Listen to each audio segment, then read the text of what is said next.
Bismillahirrahmanirrahim. Assalamualaikum warahmatullahi wabarakatuh.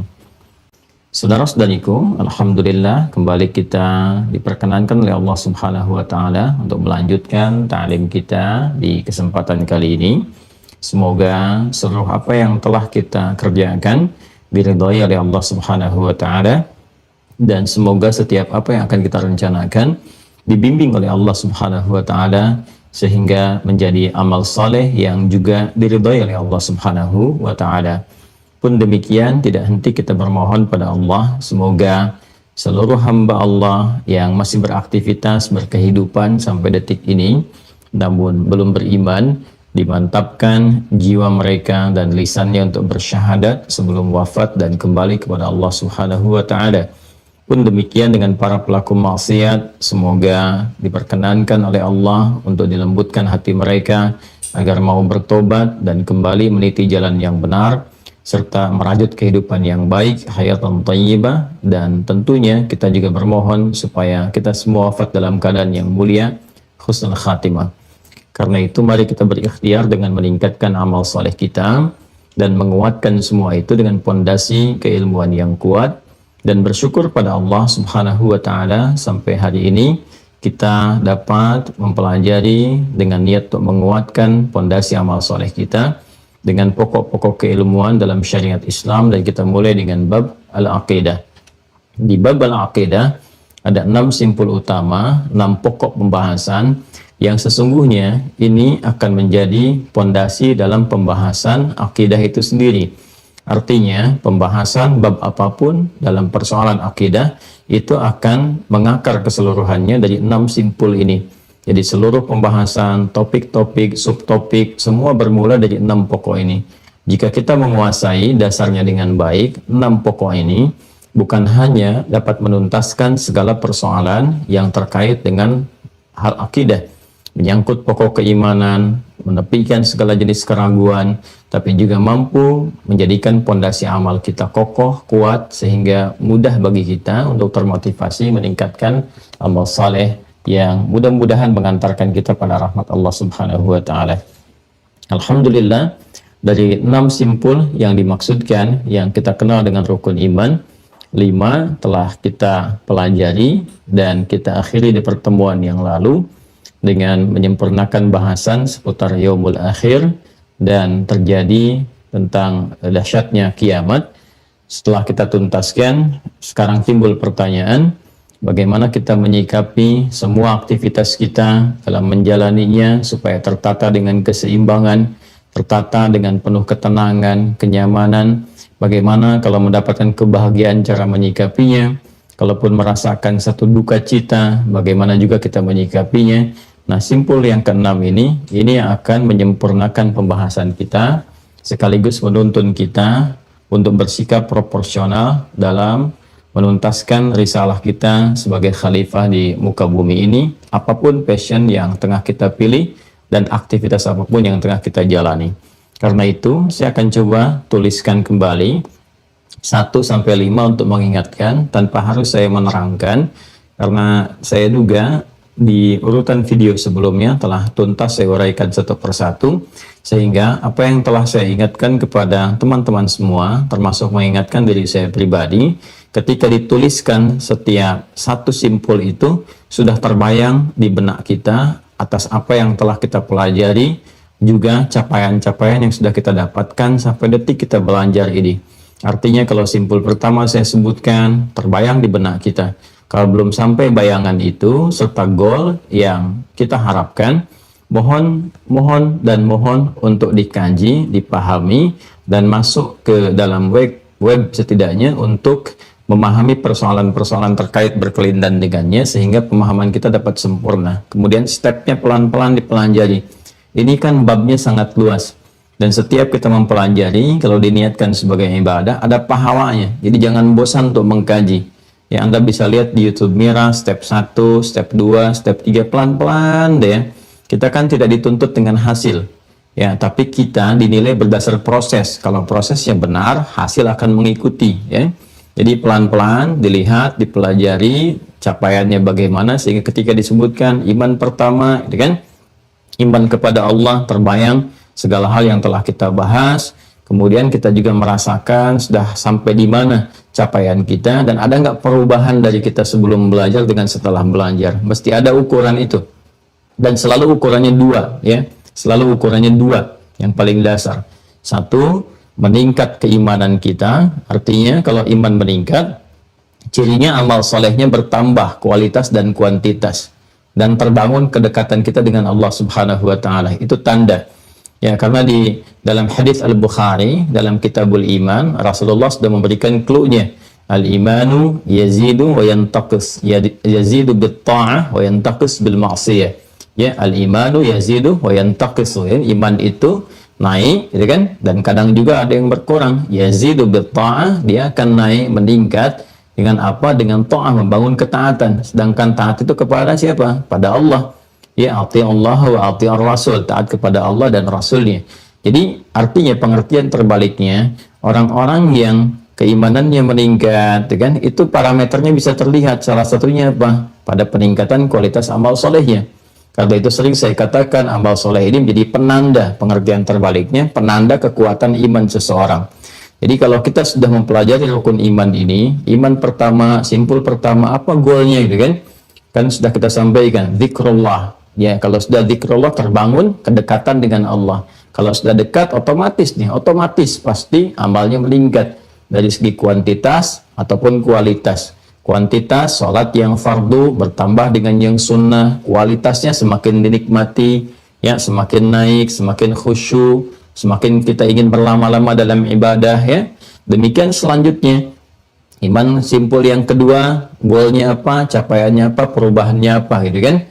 Nah, jadi setelah kita mendapatkan pengetahuan, ya, ditambah pengetahuan, keimanan meningkat, kemudian amal soleh bertambah. Lalu juga simpul yang kedua, kita merasakan bagaimana semua pergerakan, aktivitas kita tercatat, ya, kemudian kita mendengar bisikan-bisikan hati yang baik, menepikan provokasi yang jelek yang datang dari sifat fujur. Itu bagaimana capaiannya sampai hari ini.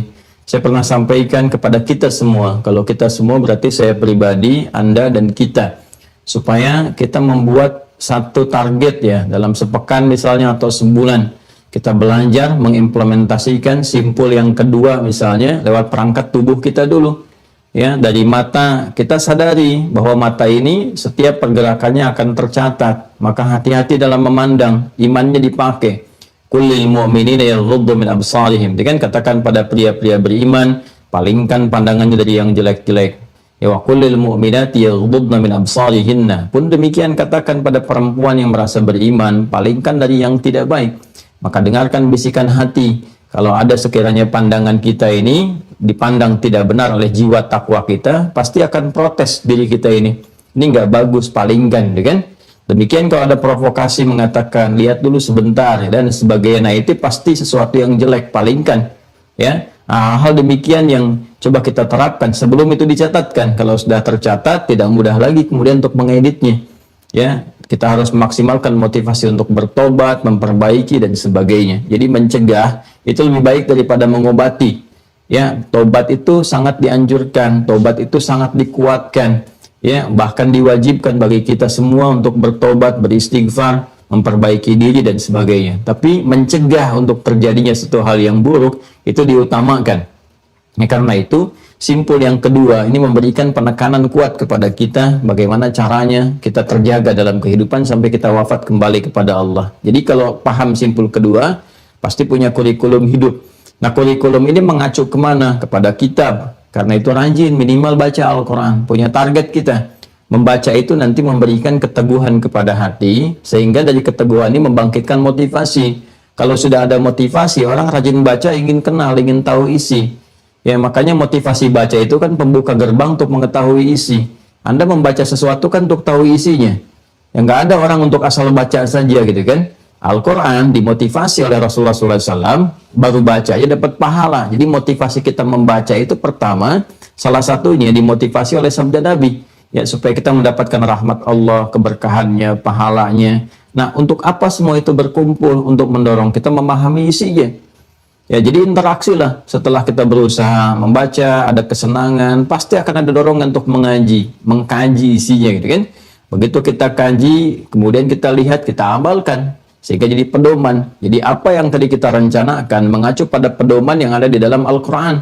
Nanti penjelasannya dalam hadis Nabi Sallallahu Alaihi Wasallam. Bagaimana caranya ruku yang benar, sujud yang benar dalam sholat itu, cara berdoa saat kita sholat itu detail yang nanti disampaikan dalam penjelasan hadis Nabi Sallallahu Alaihi Wasallam. Dari situ kita keluarkan sebagai kurikulum kehidupan. Ya, terserah apa yang mau kita kerjakan, kita pilih. Itu pilihan kita, ikhtiar kita, tapi kita konsisten. Para ibu mau jadi ibu rumah tangga kah, gitu kan? Mau jadi misalnya ada bakat untuk perawat kah, pengajar kah, macam-macam kah? Ya, para ikhwan yang laki-lakinya misalnya dosen kah, arsitektur kah, di birokrat kah, diplomat kah, ya, yang lain-lainnya misalnya, semua kita bisa pilih, tapi kita punya pedomannya. Pedoman itu yang kita kemudian konsistensikan dan komitmenkan sampai kehidupan kita berakhir dengan bingkai ketakwaan kepada Allah Subhanahu wa taala. Silahkan jadi pilot yang bertakwa, masinis yang bertakwa, gitu kan. Apapun itu istilah itu hanya dari manusia saja. Ya, jangan terlalu pusing dengan istilah-istilah manusia. Toh kalau kita dianggap oleh Allah tinggi, nggak ada yang bisa menurunkan ketinggian kita di hadapan Allah. Ya, kalau manusia itu bisa menilai apapun, capek kita kalau mengikuti manusia. Ya kan sudah banyak kisahnya, Luqman Al-Hakim dengan anaknya banyak berkisah. Bagaimana ketika jalan ke pasar itu kan kita sangat tahu viral kisahnya. Ketika dengan keledainya itu kan, Luqman Al-Hakim anaknya bawa keledai kan, ya bergantian satu-satu, semua memberikan persepsi yang berbeda, nggak ada yang benar. Bapaknya naik ke keledai, anaknya nuntut, dicemooh juga, itu kan bapak nggak perhatian pada anak. Anak naik ke atas keledai, bapaknya nuntut, dicemooh juga, anak nggak ada hormat sama bapak. Dua-duanya naik ke atas keledai, jalan, dicemooh juga, nggak kasihan sama keledai, bebannya terlalu tinggi, itu kan? Dua-duanya turun nonton keledai, dicemooh juga. Apa mereka bodoh, ada keledai kok nggak dinaikin gitu. Jadi nggak akan pernah selesai.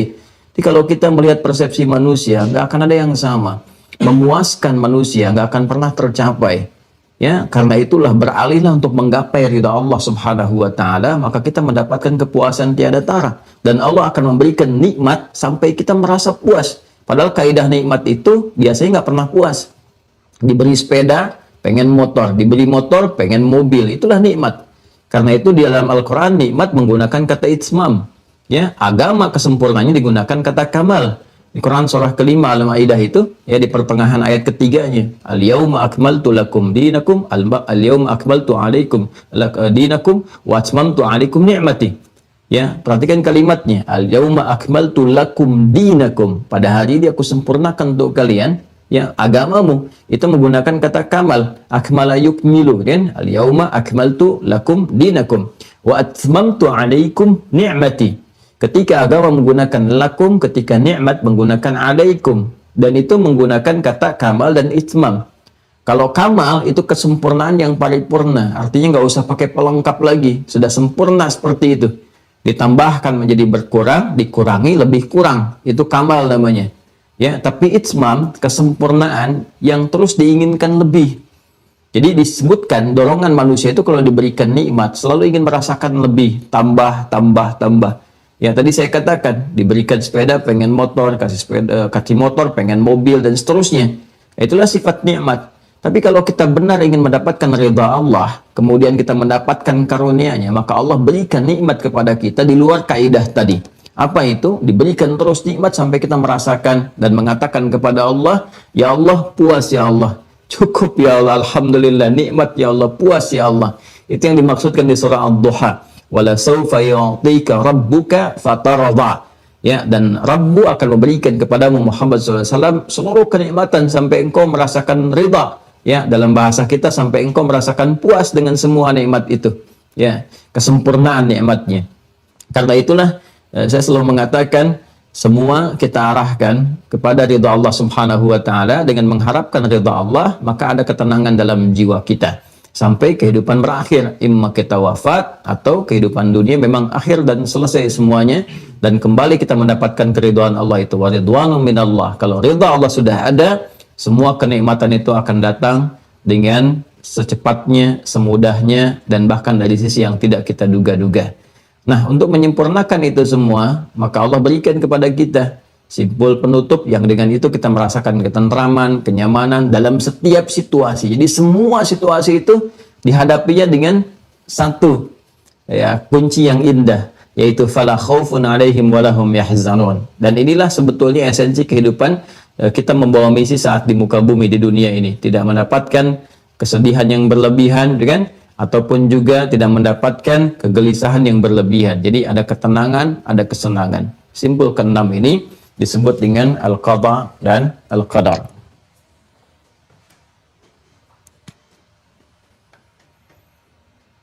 Jadi saya tuliskan di sini rukun iman.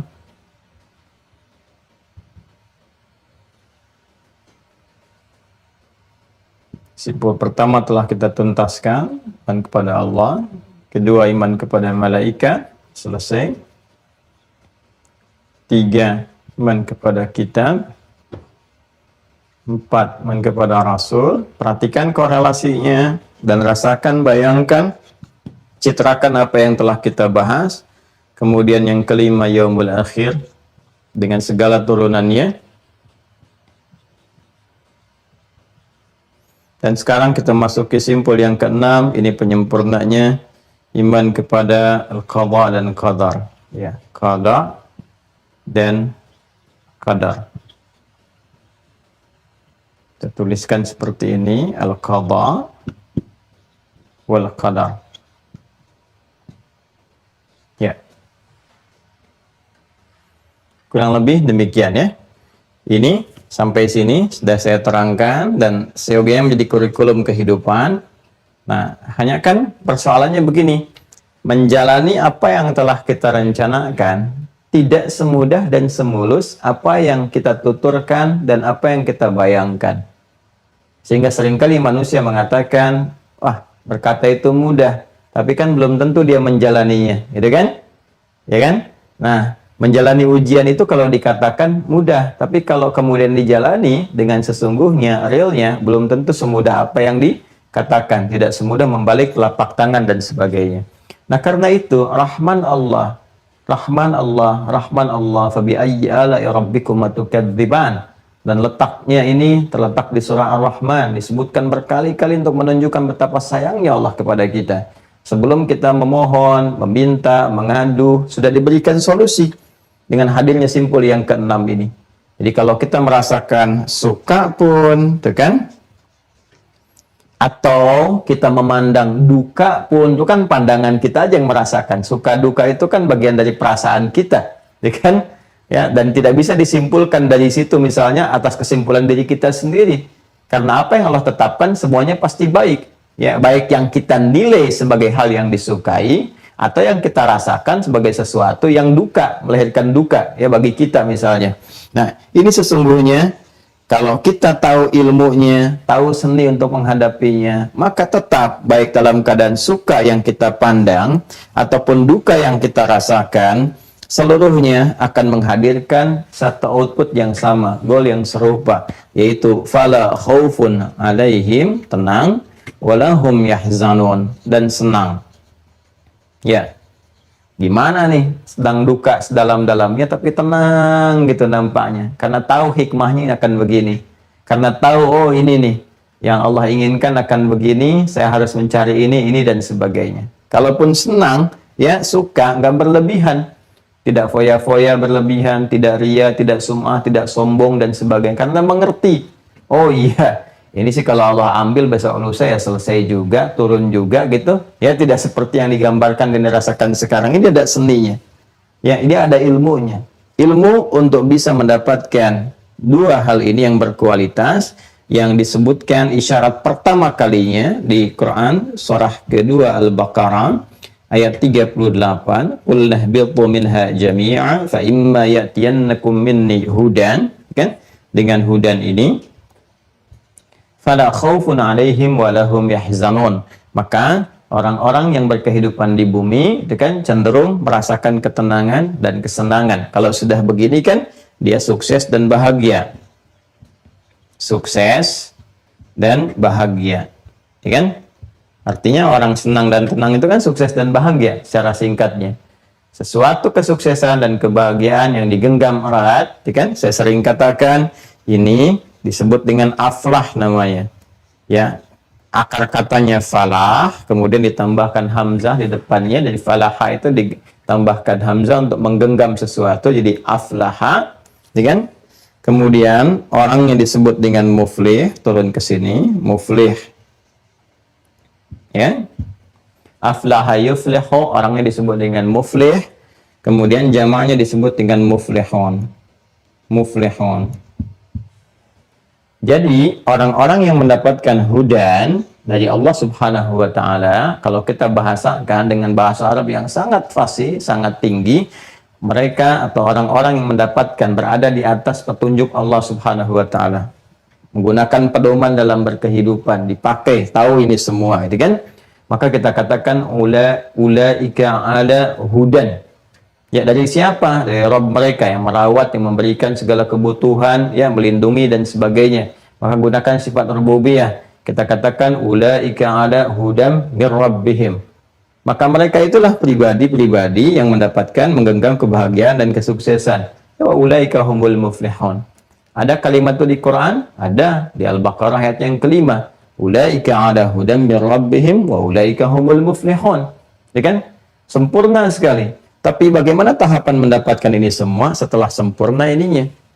Karena itulah kemudian hudan hanya bisa diraih dengan tahapan-tahapan menyempurnakan semua petunjuk ini. Dan babnya dimulai dengan apa? Dimulai dengan keimanan. Ayat 3-nya kan alladzina yu'minuna bil ghaib. Iman dulu yang progresif, yang berkelanjutan, yang berkemajuan. Mengumpulkan simpul-simpul yang 6 ini. Mustahil iman bisa kuat kalau nggak ada yang 6 ini.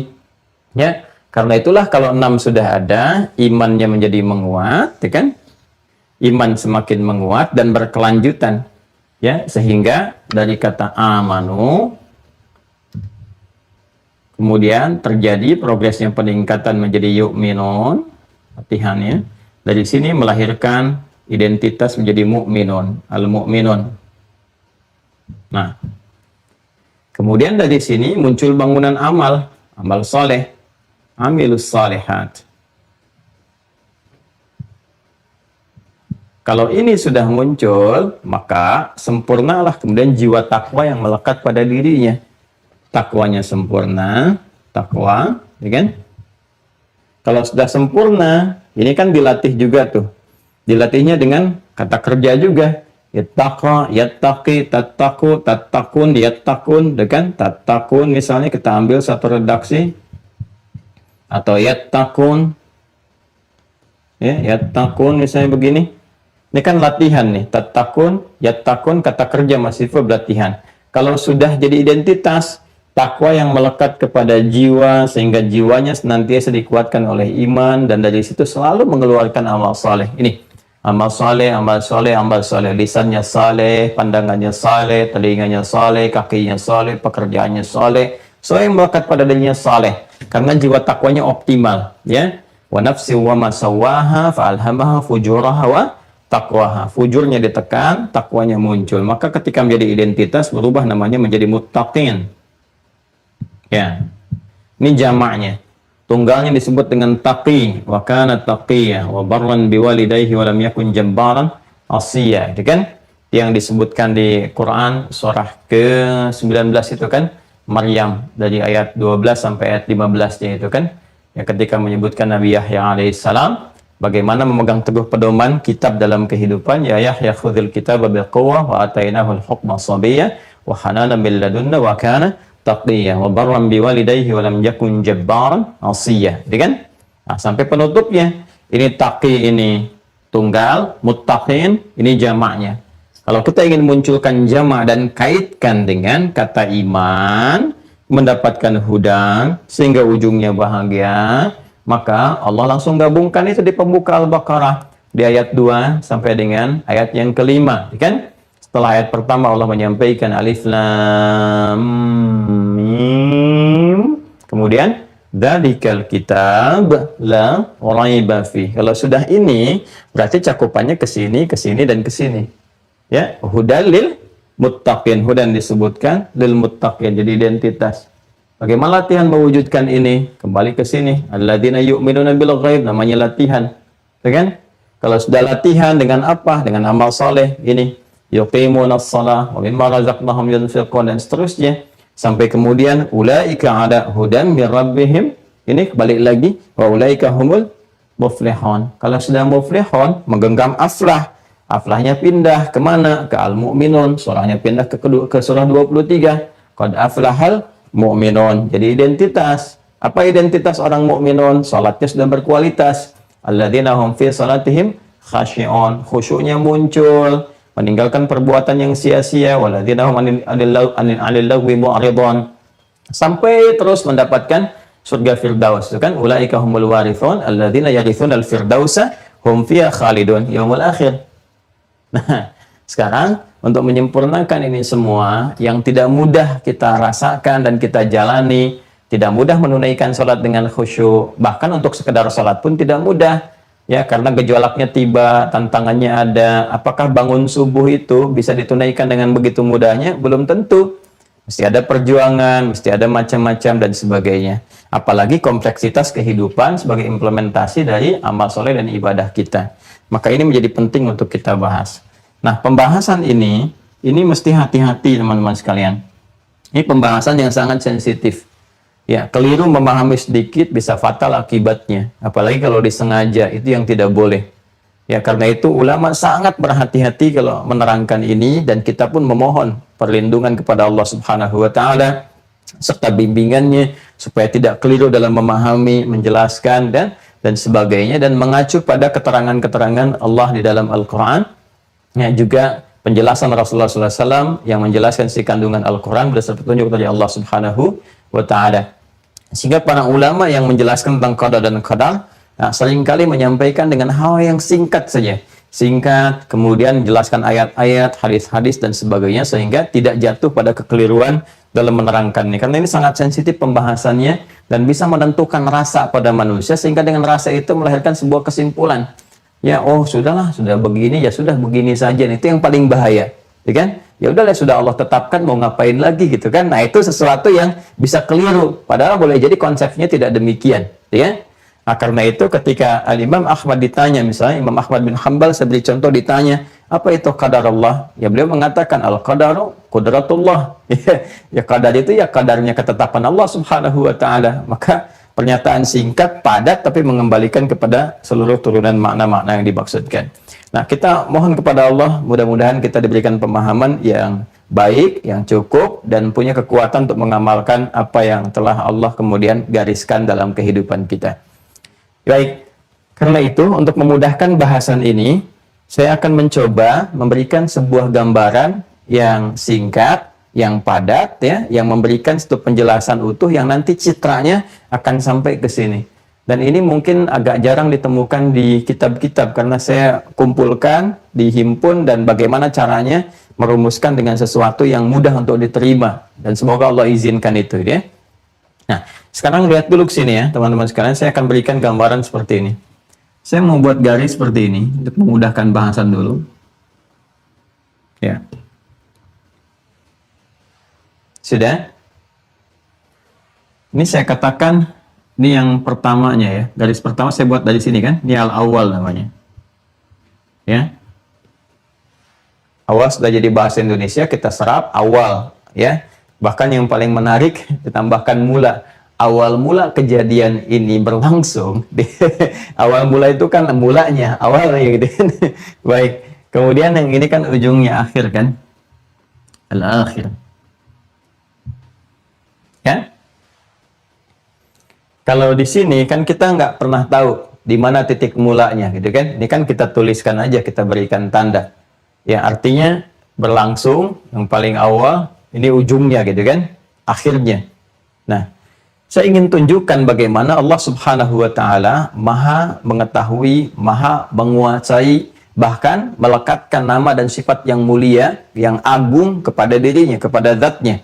Dengan mengatakan, dengan firman-Nya, huwal awwalu wal akhir. Itu kan, huwal awwalu wal akhir. Dialah Allah Subhanahu wa Ta'ala yang paling awal. Ingat ya, laisa kamitslihi syai'. Nggak ada sesuatu yang serupa dengan Allah, dan kita nggak bisa menggambarkan, mengilustrasikan yang sama sepertinya. Ya, sama persis tidak ada, tidak sama sekali. Ya, nggak ada yang sama, jauh berbeda dari apa yang kita bayangkan. Saya ingin menurunkan bagaimana kuasa Allah Subhanahu wa Ta'ala mengetahui segala dari yang bermula, bahkan yang kita tidak tahu, karena Allah yang awal. Ya, kalau sudah Allah yang paling awal, ya sudah mengetahui segala hal yang terjadi, bahkan yang nggak bisa kita bayangkan sebelum-sebelumnya. Ya, kenapa? Kalau yang awal itu sudah pasti tahu. Ya, dan kita tidak tahu dari mana batas awalnya, karena Allah yang awal. Ya, rumit kan? Ya, karena Allah yang paling awal, ya maka mengetahui segala sesuatu yang terjadi. Ya, dan kita tidak tahu di mana batas awalnya Allah menetapkan permulaan dia. Ya, karena itu Allah menyebut dirinya dengan huwal awwalu, dialah Allah yang paling awal, artinya mengetahui segala hal. Ya, kalau sudah mengetahui segala hal, yang awal artinya segala yang bermula bahkan dari sejak awalnya, sebelumnya, ya.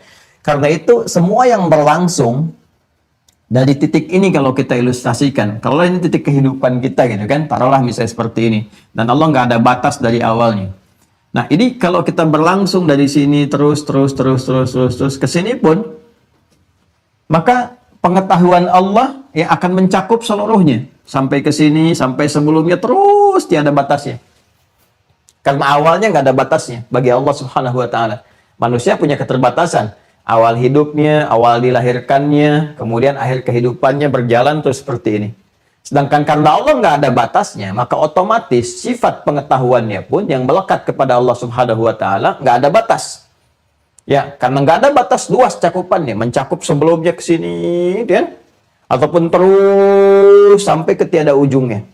Ya, sampai ke akhir ini pun, akhir kehidupan kita, kalau kita gambarkan ini kepada kehidupan kita yang mudah untuk diilustrasikan, ya, dari lahir sampai dengan meninggal dunia, bahkan sampai dengan ke alam kubur, sampai ke yaumul akhir, sampai ke akhirat, sampai ke surganya insyaallah, gitu kan? Sampai semuanya Allah Maha mengetahui. Nah, sifat Maha mengetahui ini, maha tanpa batas, itu dinaikkan nanti ke bentuk superlatif, sighah mubalaghah. Ya, namanya alim. Alim, kan? Wallahu bikulli syai'in alim. Dan Allah terhadap segala hal itu maha mengetahui. Dan sifat maha itu kalau sudah maha berarti tanpa batas. Ya, tanpa batas, nggak boleh dibatasi, nggak boleh dikurangi. Ya, jadi sempurna keseluruhannya.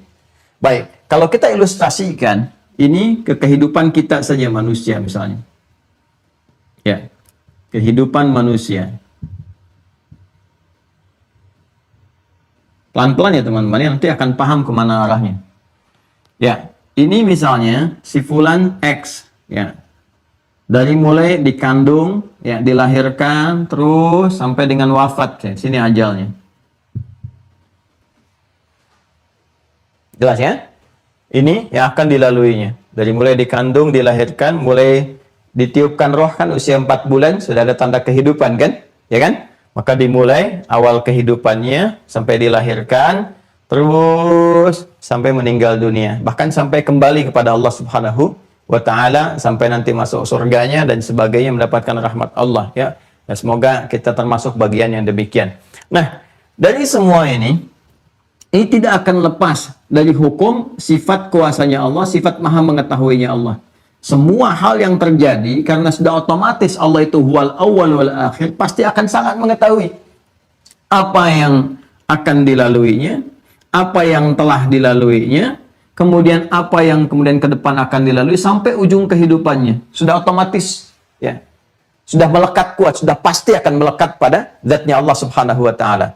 Bahkan yang tidak terkait dengan manusia pun, penciptaan langit, bumi dan sebagainya, di semua segala hal secara singkatnya pasti Allah mengetahui seluruh kehidupan makhluk,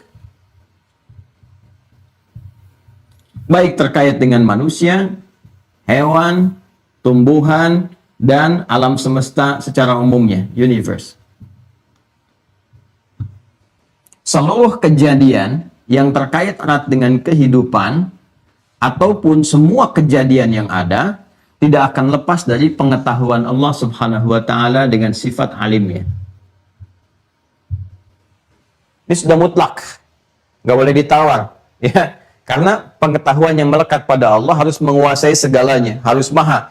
Karena Allah sifatnya khalik. Khalik beda dengan makhluk. Ya, kita sepakat dulu ya, sampai di sini ya. Saya ulangi ya. Artinya, semua kejadian yang berlangsung dari segala yang Allah ciptakan, yang dicipta itu disebut dengan makhluk, semuanya harus ada dalam ranah pengetahuan Allah Subhanahu wa taala. Kejadian sifatnya itu kan pas, telah berlangsung, berarti sebelum, ya, telah, past tense. Kemudian sedang terjadi, sedang berlangsung.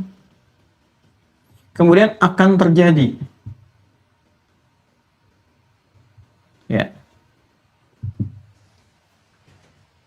Ulang ya, pelan-pelan. Ini sangat penting nih. Hati-hati ya dengan provokasi setan, hati-hati. Fokus baik-baik. Ini sangat menentukan. Saya ulang dari sini dulu ya. Ya, penjelasan dasar yang pertama. Allah di antara sifatnya Maha mengetahui. Ya, segala hal tanpa batas, dan dialah al-awwal al-akhir. Yang paling awal dari segala hal karena Allah sang pencipta, dan akhir dari segalanya dan tiada batasnya. Batas awal dan akhir itu nggak ada berlaku bagi Allah. Dia tidak ada batas dan tidak dibatasi dengan apapun. Karena itu terkait dengan semua aspek kehidupan yang diciptakannya, khususnya makhluk apapun itu, yang hidup, yang mati, kejadian yang terkait dengan ini, ya, dengan kehidupan, bila kita hubungkan kembali dengan keilmuan Allah Subhanahu wa taala yang tanpa batas, artinya seluruh kejadian diketahui oleh Allah. Sepakat dulu di situ ya. Semua kejadian Allah harus tahu. Baik sebelum terjadi, artinya telah terjadi, kemudian sedang terjadi, saat ini terjadi, dan akan terjadi, nanti akan terjadi. Jelas ya? Otomatis ya? Karena itu, ketika Allah menegaskan lewat firman-Nya dalam Al-Quran itu, Allah pun menetapkan dan memberikan sebuah penguatan tentang hal ini. Ya, Allah mengabarkan kepada kita apa yang terjadi di masa lalu, ya. Bagaimana penciptaan Adam itu, bagaimana kemudian ditunjukkan kepada malaikat, bagaimana Adam diberikan pengetahuan, bagaimana Adam diturunkan ke bumi, itu kan nggak pernah kita alami, tapi diceritakan kepada kita untuk menunjukkan tentang ilmunya Allah Subhanahu wa taala dan kuasanya. Jelas sampai sini? Baik, yang sedang terjadi, yang sekarang kita alami, ada pembuktian-pembuktian dan sebagainya, ya kan? Kita tercipta, ada berkehidupan, berinteraksi dan seterusnya. Kemudian yang akan terjadi diceritakan bagaimana kondisi seseorang ketika akan meninggal dunia misalnya, berdasarkan amal solehnya itu akan mempengaruhi keadaannya saat akan wafat, sakaratul maut, bagaimana kondisi alam kubur saat dihisab sampai kembali akan terjadi keseluruhan. Jadi semua keterangan itu disampaikan kepada kita untuk menunjukkan sebuah kesan bahwa Allah Maha menguasai segalanya. Allah Maha mengetahui segalanya. Ya. Nah, terhadap segala hal ini yang diketahuinya, ya kan? Artinya diketahui oleh Allah Subhanahu wa taala tanpa batas, ya kan? Kemudian yang diciptakannya, maka Allah memegang kendali atas segalanya. Wajar Tuhan, ya kan?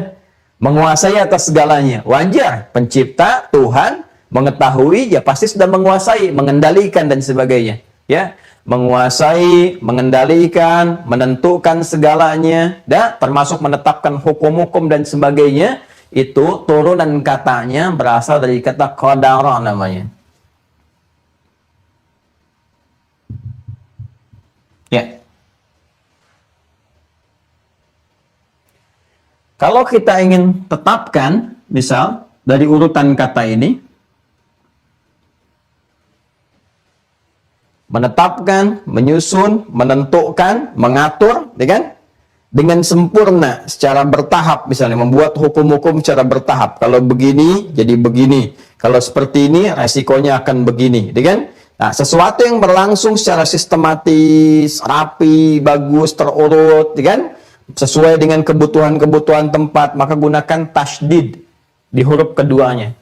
Dari kata qadara menjadi qaddara.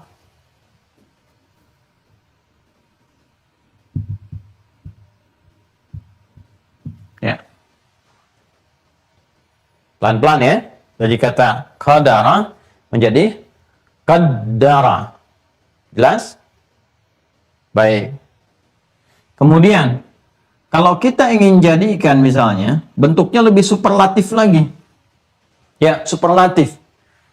Mengatur segala sesuatu dengan tingkat yang tinggi, yang luar biasa, akurasinya, kemudian keagungannya, ya. Kemudian apalagi kedahsyatannya. Pokoknya ini semua naik jadi bentuk superlatif lah. Ya, yang teratur sangat lebih teratur. Kalau indah lebih indah lagi, yang bagus lebih bagus lagi. Maka bentuk nanti kesempurnaannya dengan menambahkan alif dan ta di dalam kata dasar ini. Ya, kalau kita ingin tambahkan kata dasarnya qadara dengan alif dan ta plus kalau ini pakai tasydid, ya kan? Yang ini pakai alif dan ta, maka katanya menjadi iqtadara. Iqtadara. Jelas ya? Pelan-pelan. Iqtadara. Nanti turunannya kita temukan misalnya iqtadara, yaqtadiru. Ya, sifat yang melekatnya menjadi muqtadir. Muqtadir. Sudah? Ya, kalau sudah muqtadir artinya ya mengatur dengan sempurna, merencanakan dengan sempurna, membuat hukum yang agung, yang istimewa, yang melebihi segalanya tanpa batas dalam kuasanya, kan? Yang mengandung hikmah-hikmah yang dahsyat, luar biasa. Nah, ini kalau sudah berbentuk iqtadara, kemudian sifat yang melekatnya dengan nama muqtadir, maka ini sudah menjadi sifat superlatif, ya. Sudah mubalaghah, sudah superlatif, sudah lewat di atas ini, di atas ini.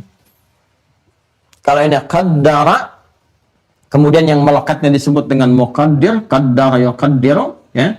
Fahuwa muqaddara yuqaddiru taqdiran, fahuwa muqaddir. Ini dari sini muncul kata qaddara, nanti masdarnya, sifat, karakter, keterangannya disebut dengan takdir. Pelan-pelan ya, saya uraikan ini dulu. Qaddara yuqaddiru taqdiran. Jelas? Ini keterangannya. Saya ulang ya. Awalnya dari sini, qadara, yang mengatur, mengendalikan, menguasai, ya, dan seterusnya, disebut dengan qadara. Keterangannya disebut dengan qadar. Ini kata kerjanya, verb. Verbnya. Qadara yaqdiru, ya kan? Kemudian, kata bendanya noun, keterangannya, sifat keadaannya disebut dengan qadar juga. Tapi yang ini disebut dengan qadarun. Ya, ada an-in-unnya, menunjuk kepada isim. Qadarun. Qadar.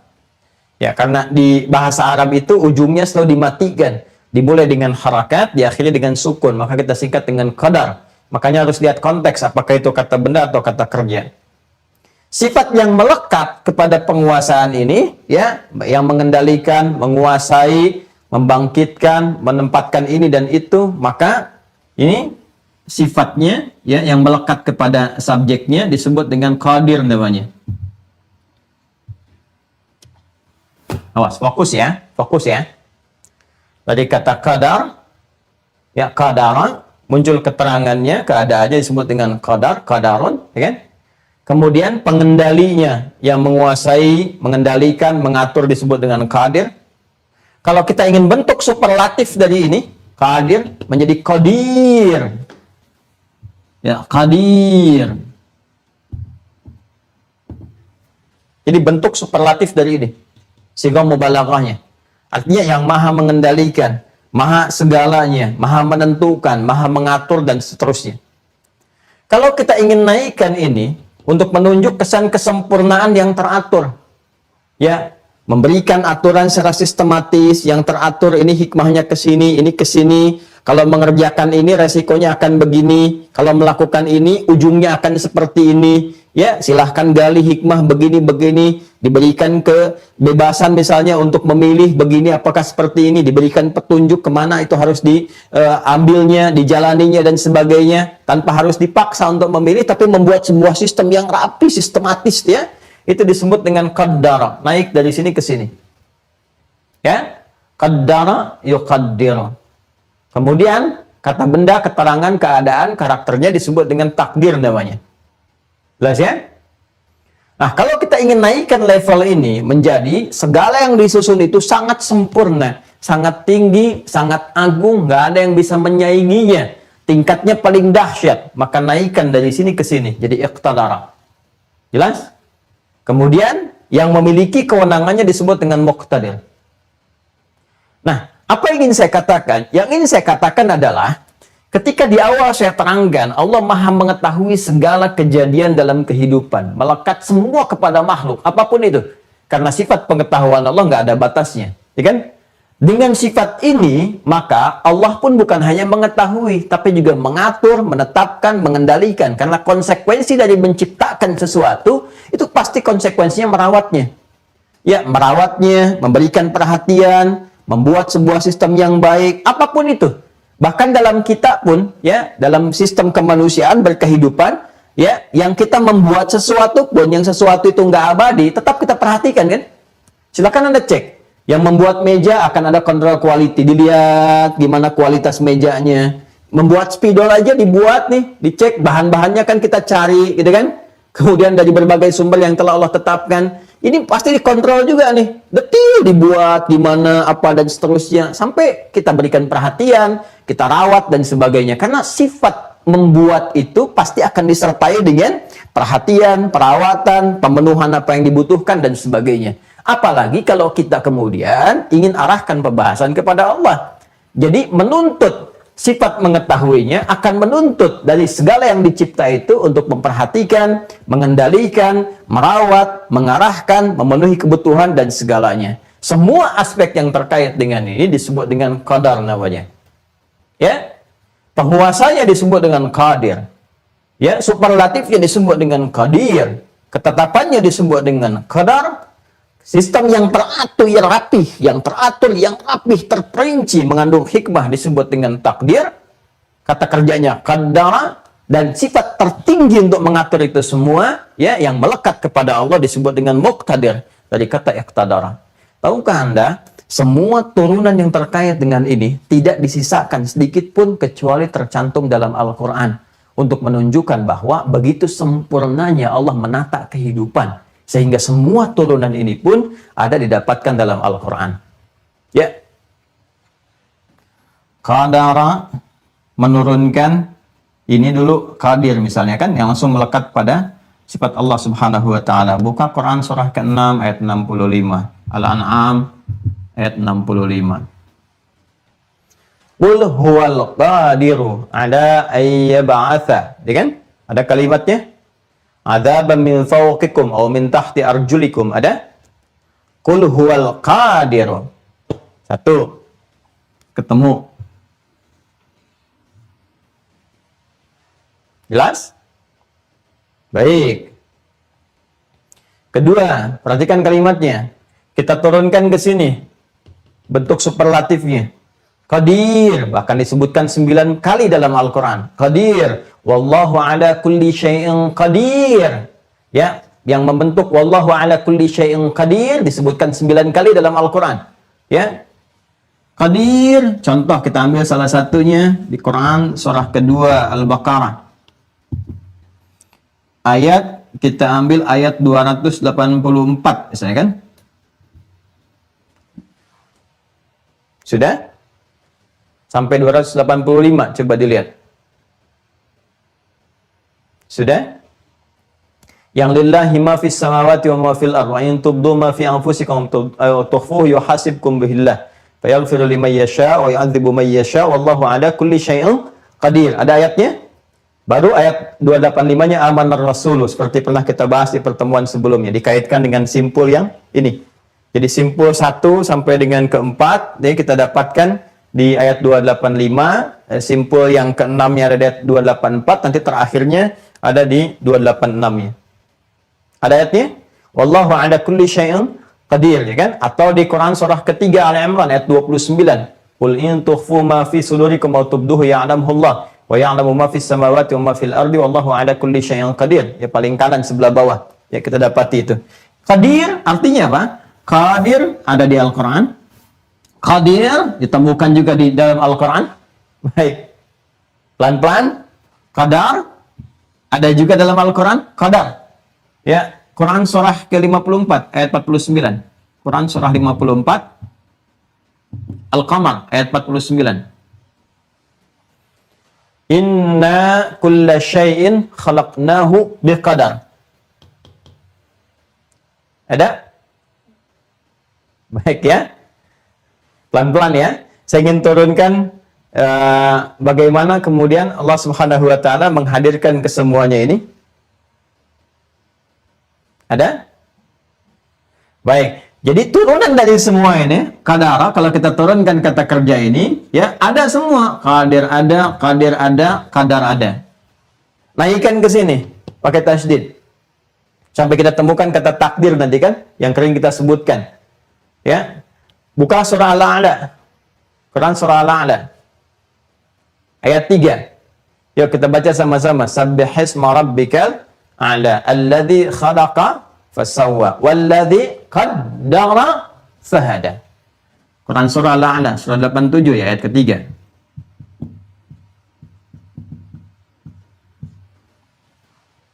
Sudah? Baik, pelan-pelan ya. Nanti kita akan temukan juga qaddarahu taqdira, gitu kan? Teruskan. Sekarang naik ke sini. Muqtadir. Ya, Quran surah ke-54, Al-Qamar, ayat 55. Fi maq'adi sidqin, di ujung ayatnya, 'inda malikim muqtadir. 54 ayat 55. Fi maq'adi sidqin 'inda malikim muqtadir. Ada ayatnya? Baik, pelan-pelan ya. Nah, kita ke sini dulu ya, jelas. Fokus baik-baik teman-teman sekalian. Ya, saya kembalikan ke sini supaya paham. Awas, makanya saya katakan di awal tadi ini tidak mudah memahami karena itu mesti fokus dengan sempurna. Allah yang menciptakan seluruhnya, makhluk tanpa kecuali, siapapun itu, bagaimanapun keadaannya, maka seluruh kehidupannya akan lekat dengan kejadian-kejadian, peristiwa-peristiwa, perbuatan-perbuatan. Maka semua kejadian ini, kehidupan ini, dari awal sampai akhirnya berlangsung diketahui oleh Allah Subhanahu wa Ta'ala. Ya, bahkan sebelum itu terjadi, saat terjadi akan terjadi. Ini sudah pasti, postulat hukumnya sudah harus mutlak dikuasai dan diketahui. Ya, kalau tidak diketahui maka jadi persoalan aspek ketuhanannya, karena sifat Tuhan itu harus maha segalanya. Jelas sampai sini. Nah, kemudian yang kedua, hikmah dari semua penciptaan mengharuskan yang mencipta itu memperhatikan, merawat, memberikan segala kebutuhan terhadap apa yang diciptakan. Itu sudah fitrah. Karena itu, kalau kita kaitkan dengan Allah Subhanahu wa Ta'ala, maka semua itu harus sempurna. Karena Allah punya sifat sempurna, maha segalanya, otomatis sudah pasti apa yang diketahuinya pun, apa yang diciptakannya sudah pasti akan dirawat, diperhatikan, dikendalikan, ditetapkan sebuah sistem berkehidupan yang teratur, yang rapi, yang sempurna, dan seterusnya. Nah, segala yang mengatur tentang tata kelola kehidupan itu, saya ulang ya, segala yang mengatur tentang tata kelola kehidupan itu, yang mengendalikan, mengatur, dan segalanya, itu disebut dengan qadar namanya. Dengan segala turunannya. Kalau kita mau bicara pengendaliannya, disebut dengan qadir. Kalau kita ingin bicara tentang kesempurnaannya, yang mahanya disebut dengan qadir. Kalau kita ingin bicara tentang keteraturannya, sistematis, yang beredar bagaimana matahari beredar, tidak pernah bertabrakan antara satu dengan yang lainnya, tercipta keseimbangan siang dengan malam, begitu bumi diciptakan dengan sempurna, gunung-gunung jadi pasak dan sebagainya. Kita bicara tentang takdir, qaddara yuqaddir, diberi petunjuk untuk mengikuti sebuah sistem. Kalau kita ingin bicara keagungannya, kita akan terikat dengan kata muqtadir. Jelas? Baik. Ketika Allah menetapkan hukum ini, maka membawa sebuah konsekuensi bahwa kehidupan yang dialami oleh seluruh makhluk terikat dengan sebuah sistem yang terkendali. Sebut dengan sistem kehidupan. Ya, jadi kehidupan tidak berdiri sendiri. Kehidupan tidak sia-sia, tidak begitu saja, tapi ada hukumnya, dibuat sistemnya. Yang dengan itulah kemudian membuktikan ya ketetapan Allah sebagai Subhanahu wa Ta'ala sebagai sang pencipta. Ya, dengan segala fitrahnya yang mengatur, yang mengendalikan, membuat sistem dan sebagainya. Jelas ya? Baik, pelan-pelan, pelan-pelan. Nah, ketika semua diputuskan, ya, al-hukmu dengan hukumnya ihkamu syai'i wa inha'i. hukumnya ditetapkan, ini sempurna, sistem telah dibuat, ditetapkan, kan? Kemudian setelah ditetapkan, berlangsung sampai dengan akhirnya, sampai secara sempurna. Penetapan segala hukum yang berlangsung ini disebut dengan qada namanya. Sehingga kita sering kenal qada itu dengan keputusan, ketetapan. Ulang ya. Jadi semua sistem kehidupan ya yang diketahui oleh Allah Subhanahu wa taala, yang dibuat oleh Allah, ditetapkan, mengandung hikmah yang sangat tinggi dan sebagainya, semua keberlangsungannya ini, ketetapannya disebut dengan apa? Ya, sistem kehidupan disebut dengan apa? Qadar.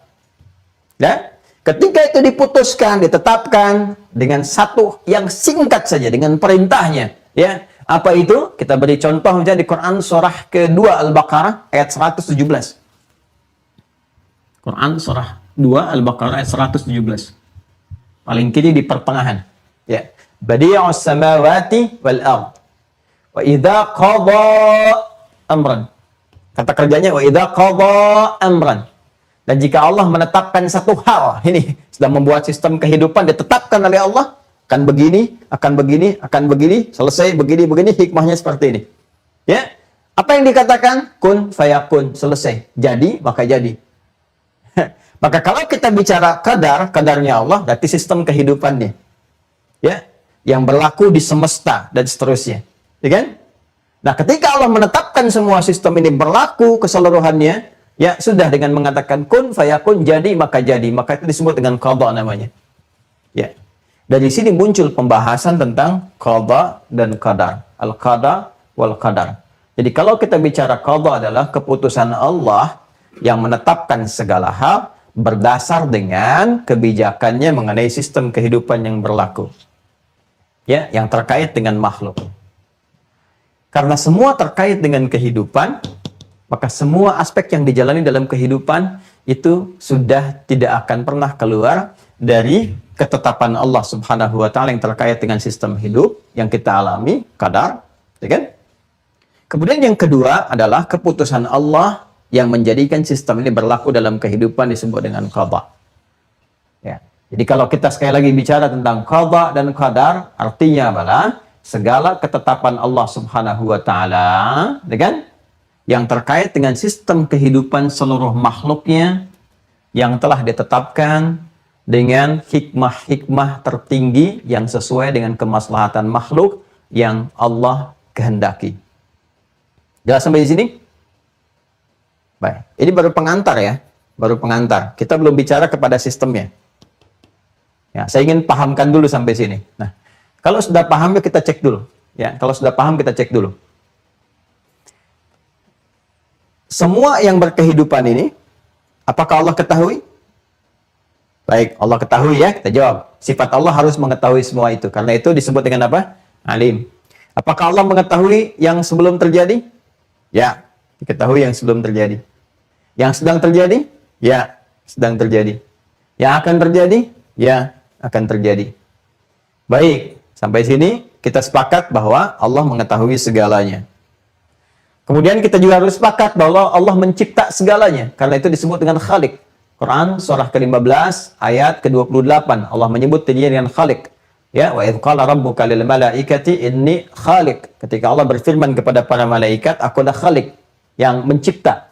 Ya. Baik. Ketika Allah mencipta, maka diberikan keterangan di dalam Al-Quran, maka bersamaan dengan penciptaan itu dan menjalani kehidupan, disertakan pula sistem yang mengikat, yang secara sempurna akan dijalani dalam proses kehidupan itu. Ya, sistem ini yang disebut dengan qadar, dengan segala turunannya, dan ketetapan-ketetapannya. Ketika berlaku ketetapan itu, berlaku ketetapan itu, ya, diperintahkan oleh Allah, keputusannya tiba, dengan berlaku semuanya, maka disebut dengan qada, ditetapkan kun fayakun. Ketika menetapkan satu hal terjadi, maka terjadi keseluruhannya. Ya, dari sini kita simpulkan dengan pembahasan qada dan qadar. Paham ya? Baik. Kalau paham, kita coba hapus ini sedikit, baru kita masuk kepada inti. Bismillah. Sambil kita berjalan, sambil kita menghapus, bukan kita, saya menghapus. Maaf ya, sambil saya menghapus, saya coba tegaskan kembali, kalau kita bicara tentang qada dan qadar, artinya terkait dengan segala ketetapan Allah Subhanahu wa taala yang mengikat hukum kehidupan yang telah ditetapkan oleh Allah, ya kan? Dengan hikmah-hikmah tertinggi sesuai dengan kemaslahatan seluruh makhluknya. Ya, setiap kalimat itu mesti ada. Setiap kalimat mesti ada. Nah, sekarang kalau kita mau masuk kepada detail sedikit demi sedikit sesuai dengan keterangan Al-Qur'an dan turunannya, maka pelan-pelan kita uraikan. Yuk, pelan-pelan ya. Nanti ayatnya belum semua ini. Ini nanti juga kita akan temukan. Yang ini kita temukan, ya kan? Yang lainnya kita temukan. Kita pelan-pelan. Nah, teman-teman sekarang fokus baik-baik ya. Tadi di awal telah kita terangkan bahwa ya Allah pencipta segala kehidupan, semua terjadi diketahui olehnya tanpa luput sama sekali. Dibuat sebuah sistem dalam berkehidupan itu disebut dengan qadar. Nah, ketika sistem itu ditetapkan, jadi, kan, maka diinformasikan oleh Al-Quran, semua dalam sistem kehidupan ini Allah telah tetapkan, diberlakukan, kan, pada satu malam, pada satu waktu, yang bahkan malamnya disebut dengan Al-Qadar namanya. Ya, Al-Qadar namanya. Maka, kembali kepada derivasi kata ini, qadara, kalau ini dengan menggunakan fathah, qadara, kan? Perhatikan baik-baik ya kalimatnya. Kalau ini menggunakan dengan fathah, qadara, seperti ini.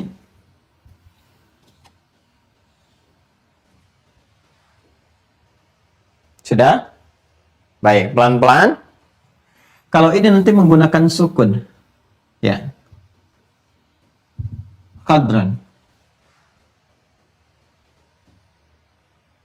Sistem sudah ada, sudah berlaku qadaron, kemudian kesananya ya inna khalaqna kulli syai'in biqadar, ini pakai fathah, sistem dibuat gitu kan. Kemudian ditetapkan akan berlaku, ketika berlaku ditetapkan qada, keputusan Allah yang menetapkannya disebut dengan qada. Ketika mulai berlaku, tetapkan satu waktu berlaku, semua itu disebut dengan qadrun. Qadrun, ya. Hanya untuk memudahkan lisan membaca, biasanya yang tengahnya itu dikembalikan harakatnya. Sehingga kita menyebutnya tetap qadar, qadar, qadar, qadar. Padahal nanti ada dua kosakata, ada qadarun, ada qadrun, itu berbeda. Baik ya? Baik, kalau qadarun tadi sistemnya dibuat sempurna, utuh, gitu kan?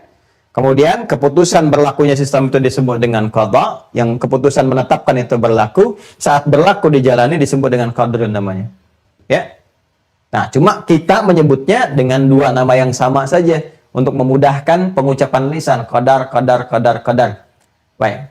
Maka muncullah surah Al-Qadar, Quran surah ke-97.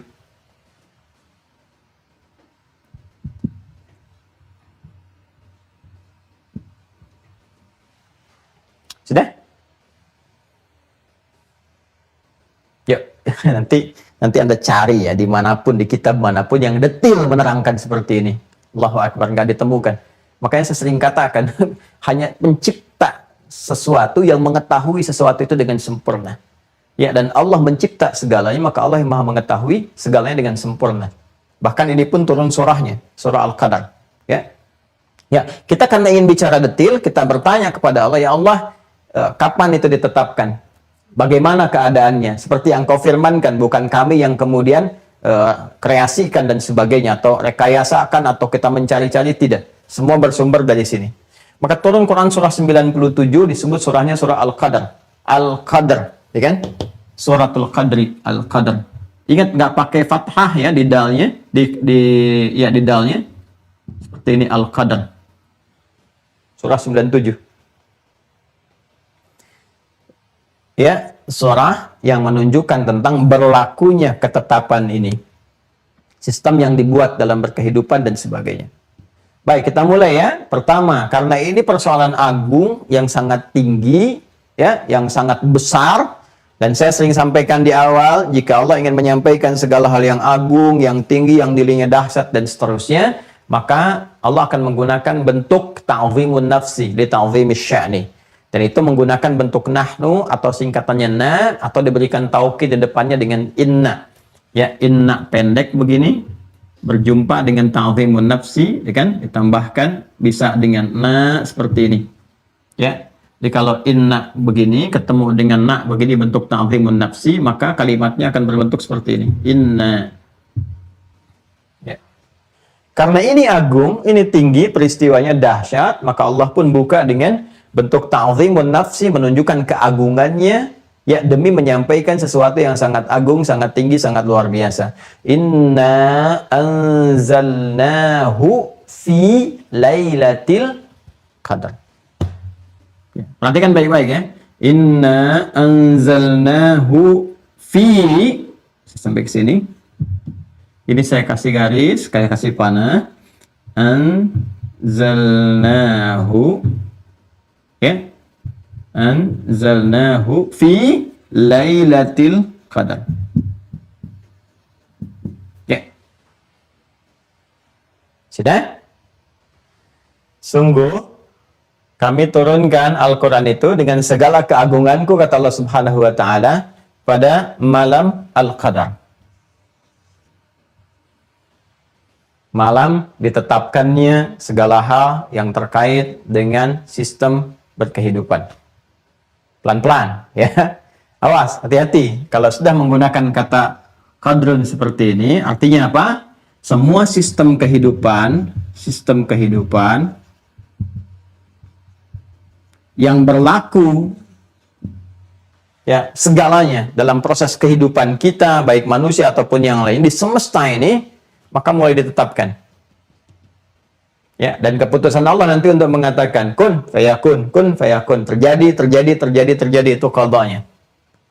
Sistem kehidupannya disebut dengan qadar, maka itu berlaku ditetapkan pada satu malam, malamnya disebut dengan malam Al-Qadar. Ya, ini bahasa Quran ya, ini keterangan dari Al-Quran. Baik ya, sudah. Jadi kalau sudah Allah menerangkan inna anzalnahu fi lailatul qadar, yang saya ambil ininya dulu nih. Nanti kita kaitkan dengan ini. Ya, di sistem kehidupan yang berlaku untuk semua makhluk, ya, tanpa kecuali dalam berkehidupan di alam semesta ini, apalagi terkait dengan kita, Allah tetapkan pada satu masa, satu waktu disebut dengan lailah. Ya, kalau lail itu malam, kalau ada ta'nya berarti istimewa. Itu malam yang sangat istimewa, ya. Yang di malam itulah, dengan di waktu itulah dengan penuh keistimewaan, ya, berlakulah semua sistem hukum dalam berkehidupan. Jelas ya? Disebut dengan al-qadar. Pelan-pelan, ya, pelan-pelan. Nanti kalau kesananya akan berbicara tentang keistimewaannya yang menyertai dengan itu semua pahalanya berlipat dan sebagainya. Pelan-pelan. Saya ingin temukan ini dulu. Sudah ya? Baik. Kalau sudah ditetapkan, bagaimana kemudian berlangsung sistem kehidupan ini? Maka konsekuensinya, ya, karena Allah itu sangat maha, sangat segalanya, maka semua sistem yang ditetapkan mesti beda. Sama sekali. Ya, 100% mesti berbeda dengan segala apa yang dibuat oleh makhluk. Jadi kalau makhluk bikin sistem, manusia bikin sistem, bikin ini, bikin itu, nah, sifatnya mesti beda sama sekali dengan apa yang Allah tetapkan. Karena yang Allah tetapkan harus sempurna, mencakup segalanya. Harus detail, harus sempurna, ya, harus ada semua konsekuensi-konsekuensinya dan sebagainya, ya, dan mengikat dan sifatnya komprehensif sampai kapanpun. Maka itulah kemudian muncul kata qaddara untuk memberikan kesan, ya, bahwa semua yang dibuat sistemnya ini sempurna keadaannya. Maka disampaikan di Quran surah Al-A'la ayat yang ketiga itu, walladzi qaddara fahada. Maka dibuat sistemnya dengan detail, kemudian manusia diberikan petunjuk. Ya, setelah dibuat sistemnya diberikan petunjuk. Ini kalau mengerjakan ini akan mendapat begini. Kamu kalau ini berlaku seperti ini akan begini. Ya, sistemnya dibuat detail. Ingat ya, kalau menggunakan ini tadi kan saya sudah terangkan di awal supaya tidak mengulang. Kalau sudah menggunakan kata ini artinya sangat sistematis, sangat detail, sangat terukur. Jadi detail, sistematis, terukur, ya. Presisinya sangat tinggi sekali, ya, dan sempurna, bukan sangat tinggi saja tapi sempurna. Perhatikan. Dan diberikan pedoman dari sini, diberikan pedoman. qaddara fahada. Pedoman ini yang menjelaskan kepada kita. Ya, sistem ini nanti dijelaskan oleh Allah ya dalam berkehidupan dalam bentuk pedoman, diberikan pedoman, diberikan arah, ya. Contohnya apa misalnya? Allah terangkan kepada kita. Ini kamu dalam hidup secara sederhana dulu ya, di tubuh kita dulu. Ini ada mata nih, mata. Ya, mata itu digunakan untuk melihat. Melihat, ya kan? Tapi bukan sekedar melihat, tapi diberikan petunjuk. Begini cara melihatnya. Ya, bukan sampai situ saja, karena harus sempurna. Begini konsekuensinya. Kalau kamu lihat yang baik, maka akan muncul konsekuensinya seperti ini, feedbacknya. Ada berkah datang, ada apresiasi kebaikan datang, dituliskan jadi amal soleh, dapat hasanah, dapat ajrun pahala, bisa ke surga. Kalau mata dipakai jelek, maka ya kan, jadi salah, ya kan? Berpotensi hilangnya berkah, tapi yang datang kemudian dosa. Kalau tidak tobat, nah maka terus konsekuensinya hisabnya berat, dapat kitab di belakang punggung, ujungnya neraka. Kalau dari sini mengaku salah, pengen kembali ke jalur ini, dibuat hukum namanya taubat. Jelas? Ini baru satu gambaran. Nah, semua berlangsung seperti ini. Lisan dikasih cara. Nih, cara lisan nih fungsinya begini, untuk bertutur. Tapi kata-kata yang diucapkan harus begini, begini, begini, begini. Kalau diucapkan, nanti akan seperti ini konsekuensinya sampai ke ujung, sampai menerima rahmat Allah. Ya? Kalau tidak digunakan begitu, tapi digunakan sebaliknya, maka akan begini, begini, begini, begini. Diberikan juga oleh Allah petunjuknya, ada diberikan petunjuk, ini akan mensupport kehidupan kamu begini, makhluknya ini, tugasnya begini, begini, begini. Ya, yang jadi musuh kamu ini, yang sudah mendeklar ingin membuktikan kesombongan jadi musuh, namanya ini, cara menggodanya begini, begini, begini. Cara kita untuk menjauh atau mengatasi godaan itu begini, begini, begini, begini. Itu melekat pada pribadi kita. Lebih jauh dari itu, keluar. Ya, di keluarga, dalam kehidupan sosial, sampai kehidupan di bumi ini, sampai interaksi dengan yang lainnya, sampai planet-planet dan sebagainya. Sistemnya rapih, diterangkan dengan sempurna, bahkan dijelaskan kepada kita, keberadaan kamu di sini pun seperti ini fungsinya. Malaikat begini, jin begini, manusia begini, semua diterangkan dan diberikan petunjuk oleh Allah, semuanya terarah kepada rahmatnya untuk mendapatkan seluruh nilai kebahagiaan. Pelan-pelan, ya. Jadi ditetapkan di satu waktu dengan sempurna ketetapannya. Setelah itu diberikan detail sistemnya dengan konsekuensi-konsekuensinya. Kalau begini akan begini, ini akan begini dan seterusnya. Pelan-pelan, fokus ya.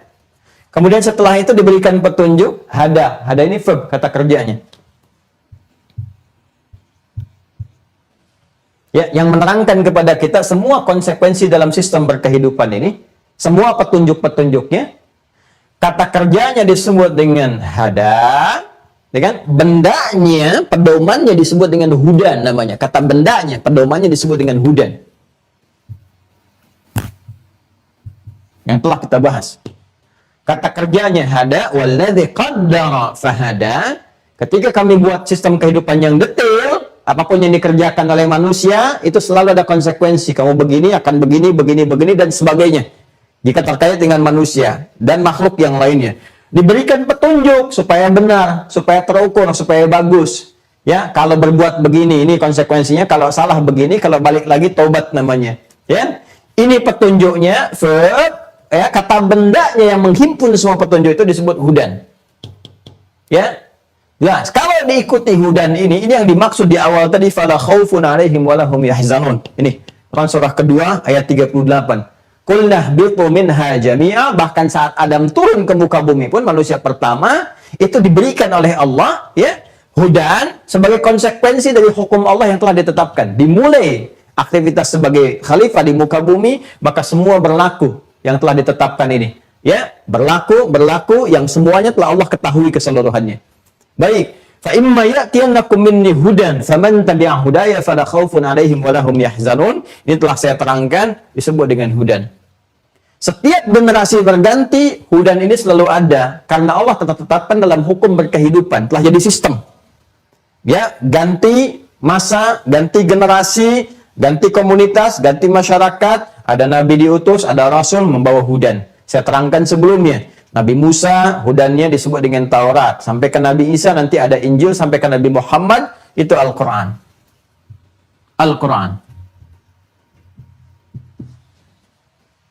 Maka di dalam Al-Quran, diterangkan tentang petunjuk dalam berkehidupan. Tentang sistem kehidupan itu dijelaskan di Al-Quran. Makanya kalau kita baca Al-Quran, kita temukan dari awal kejadian, berkehidupan, Adam turun dan sebagainya, tentang kuasa Allah, tentang ini yang harus dilakukan, ini harus ditinggalkan, if'al, kerjakan, dengan la taf'al, tinggalkan, ini jangan dilakukan, ini yang harus dikerjakan, dijelaskan dalam hadis-hadis Nabi SAW, detailnya seperti apa, kalau diperintahkan sholat, begini caranya, diperintahkan sedekah, begini detailnya, begini ukurannya, semua itu sistem, petunjuknya disebut dengan hudan. Kitabnya disebut dengan Al-Quran. Nah, karena Al-Quran terkait dengan qadar, perhatikan. Al-Quran terkait dengan qadar, artinya apa? Segala sesuatu dalam berkehidupan ini, kalau kita ingin lihat bagaimana sistem kehidupan bekerja, ya ingin mendapatkan yang benar supaya tenang hidupnya di dunia, supaya senang, dan pulang dapat rahmat mendapatkan surga, dan kita menjalani sistem kehidupan ini dengan benar, lakukan begini, tinggalkan ini dan itu, maka nggak ada yang lain kecuali ke sini. Petunjuknya ini. Ya, perhatikan baik-baik. Karena ini terkait dengan ini, Quran terkait dengan qadar, ke sini. Qadar. Ya, segala yang ada di sini, petunjuknya ada di sini, maka Allah kemudian menjadikan keagungan pada keduanya ini melekat dalam satu firman. Perhatikan baik-baik. Ya. Karena fungsinya semua saling terkait berkelindan. Pedoman ini kalau ingin bahagia, sini, tenang dan senang, sukses dan bahagia, maka lihat ini. Karena ini mensupport ke sini, dua-duanya terikat, bersinergi, ya terkait berkelindan, maka Allah pun kemudian menghadirkan dalam satu firman tentang keagungan pada keduanya. Perhatikan baik-baik. Inna, sungguh demi keagunganku. Ya, demi kedahsyatanku. Anzalna, hu-nya kemana? Ke Al-Quran. Sini. Jelas ya? Sungguh, dengan segala keagunganku, aku turunkan Al-Quran. Apa fungsi Al-Quran? Al-Baqarah ayat 185. Quran surah kedua ayat 185. Syahrul Ramadan alladzi unzila fihil Quran. Apa fungsinya? Hudan. Hudan linnas. Ya, apa kaitan hudan dengan qadar? Quran surah Al-A'la ayat ketiga. Walladzi qaddara fahada. Karena semua saling keterkaitan, maka apa yang terjadi? Kata Allah, semuanya agung. Sebagaimana sistem kehidupan itu begitu agung, begitu sempurna, begitu baik, maka pedoman yang menerangkan tentang cara berkehidupan ini pun itu tidak kalah agungnya. Ya, ini dahsyat, ini luar biasa. Maka Allah katakan, Allah firmankan, Inna anzalnahu, sungguh demi keagunganku, ya, kami turunkan Al-Quran itu dengan segala keagungan Allah Subhanahu wa Ta'ala fi lailatul qadar. Ya, pada malam berlakunya sistem kehidupan, malam Al-Qadar. Kenapa disandingkan ini dengan ini? Untuk memberikan kesan bahwa di sistem kehidupan ini, di kehidupan itu ada sistem, ada aturan, ada hukum. Kalau ingin baik, ingin selamat, ingin bagus menjalani ini, ingin tenang, ingin nyaman, ingin bahagia, maka baca ini. Pelajari ini. Amalkan ini. Maka siapapun yang mengamalkan ini bisa terangkat, transformasikan hidupnya bahkan dari jahiliyah ke khair ummah. Berlangsung di malam yang sempurna, di malam yang baik, dan redaksi penurunannya menggunakan kata anzala. Anzala yunzilu, bukan nazzala yunazzilu. Ingat baik-baik. Anzala yunzilu, bukan nazzala yunazzilu. Nanti lihat di buku-buku ulumul Quran ya. Ada al-itqannya misalnya Al-Imam As-Suyuti, ada mabahith fi ulumul Quran, dirasa atau mabahith fi ulumul Quran. Ya, ada lagi misalnya kitab Az-Zarkashinya, Al-Burhan fi ulumul Quran.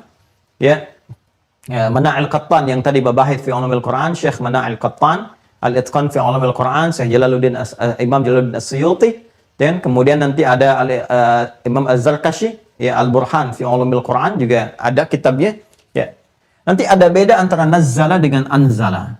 Nazzala dengan anzala. Agak pelan-pelan ya, ini agak kompleks sih. Ya. Kalau pakai tasydid, tadi saya terangkan di awal.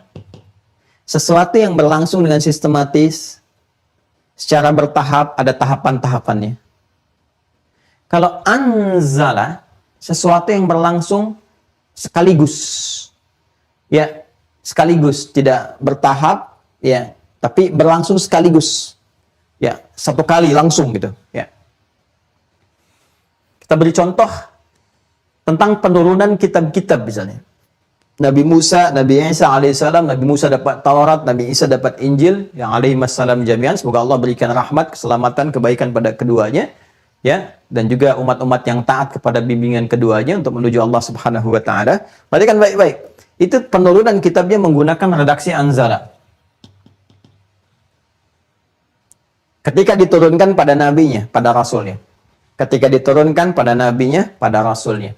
Dan yang dibahas cuma turun kepada nabi dan rasulnya. Ya. Yuk kita turunkan, kita ambil misalnya Quran surah ketiga Ali Imran ayat 3. Lihat perbandingan ketika Allah menerangkan turunnya Al-Quran kepada nabinya, kepada Nabi Muhammad, ya nabi pembawanya, gitu kan, yang menerangkannya. Al-Quran diturunkan pada Nabi Muhammad, ketika turun pada Nabi Muhammad, dengan Taurat, Injil ketika turun atau diturunkan oleh Allah kepada Nabi Musa Taurat, ya, kemudian kepada Nabi Isa Injil. Perhatikan redaksi yang digunakan. Ya. Nazzala 'alaikal kitaba bil haqq. Nazzala 'alaikal kitaba bil haqq. Quran surah ketiga Al Imran ayat ketiga. Nazzala 'alaikal kitaba bil haqq. Untuk menunjuk pada Al-Quran menggunakan kata nazzala.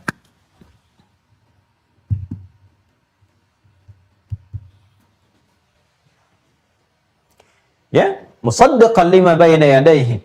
Ya, yang mengonfirmasi kebenaran risalah-risalah Rasul sebelumnya yang terdapat di kitab-kitab mereka. Contoh siapa? Yang paling dekat nanti ke Nabi Isa, ke Nabi Musa yang umatnya terus berkehidupan berlangsung, ya kan? Dan disempurnakan ajarannya nanti lewat Islam dengan Al-Quran kitabnya. Perhatikan baik-baik. Nazzala 'alaikal kitaba bil haqqi, dengan sebenar-benarnya, mutlak benarnya, musaddiqan lima baina yadayhi, yang mengonfirmasi kitab-kitab sebelumnya. Perhatikan, wa anzalat Taurata wal Injil. Ketika menyebutkan Taurat dan Injil, redaksinya menjadi anzala. Fokus.